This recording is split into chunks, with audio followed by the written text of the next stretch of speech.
विदेशमा पलायन हुने पर्ने अवस्था थियो। तर पनि आज देशले एक खालको चाहिँ यो द्वन्द्वको समय र अहिलेको समय र सङ्घीय संरचना निर्माण भइसके पछाडि यहाँका धेरै व्यवसायिकहरूलाई, यहाँका धेरै वैदेशिक रोजगारमा बाहिर गएका युवाहरूलाई आज देशमा लगानी गर्ने खालको एउटा वातावरण बनाउने खालको चाहिँ त्यो प्रयासहरू पनि निरन्तर भइरहेको छ।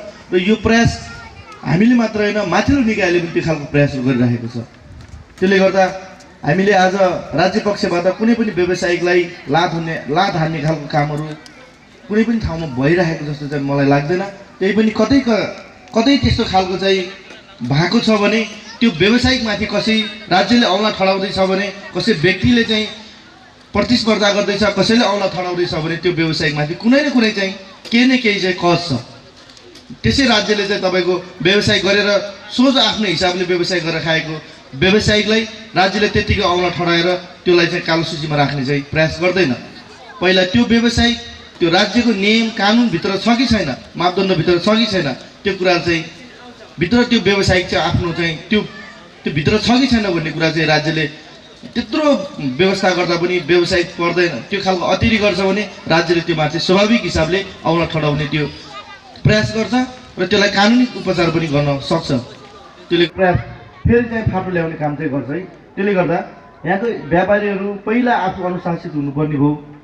हामी सुरुमा आउँदा यहाँको स्थानीय व्यापारी थोरै मात्र सीमित हुनुहुन्थ्यो, सानो व्यवसाय हुनुहुन्थ्यो। डेट एक्सपायरको कुरा छ नि सामानको विषयमा, राज्यले नागरिकको स्वास्थ्यलाई ख्यालमा राखेर राज्यले त्यो औँला ठडाउँछ है त्यहाँहरूलाई। त्यसको पनि हाम्रो स्थानीय तहमा पनि एउटा उपाध्यक्षको संयोजकमा एउटा अनुगमन समिति हुन्छ।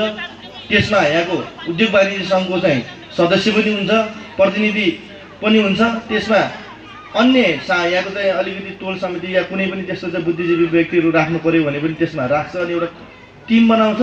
त्यो टिमले नागरिकको स्वास्थ्यमाथि एकदमै गरेर फोकस गरेर अनि गर्छ, उसले चाहिँ अनुगमन गर्छ। मानौ एउटा व्यवसायिक तपाईँ कुनै चाहिँ चामल होस्, कुनै खाद्य चिजभित्र चाहिँ स्वस्थ भएर के गर्नु, बाहिर तपाईँको डेट गर्ने हो, तपाईँ मिति लेख्ने बेलामा त एक्सपायर भन्छ भने त्यो कुरालाई त गर्छ नि। तपाईँहरूले पनि त्यही खालको चाहिँ सहयोगहरू गरिरहेको छ, ओडाले सञ्चालन गरिरहेको छ। तर बैङ्कहरू, वित्तीय संस्थाहरूले पनि त्यही खालको चाहिँ एउटा उसको चाहिँ सहुलियत ब्याज दरमा चाहिँ यहाँको वित्तीय संस्थाहरू पनि पुनः सफलताको शुभकामना।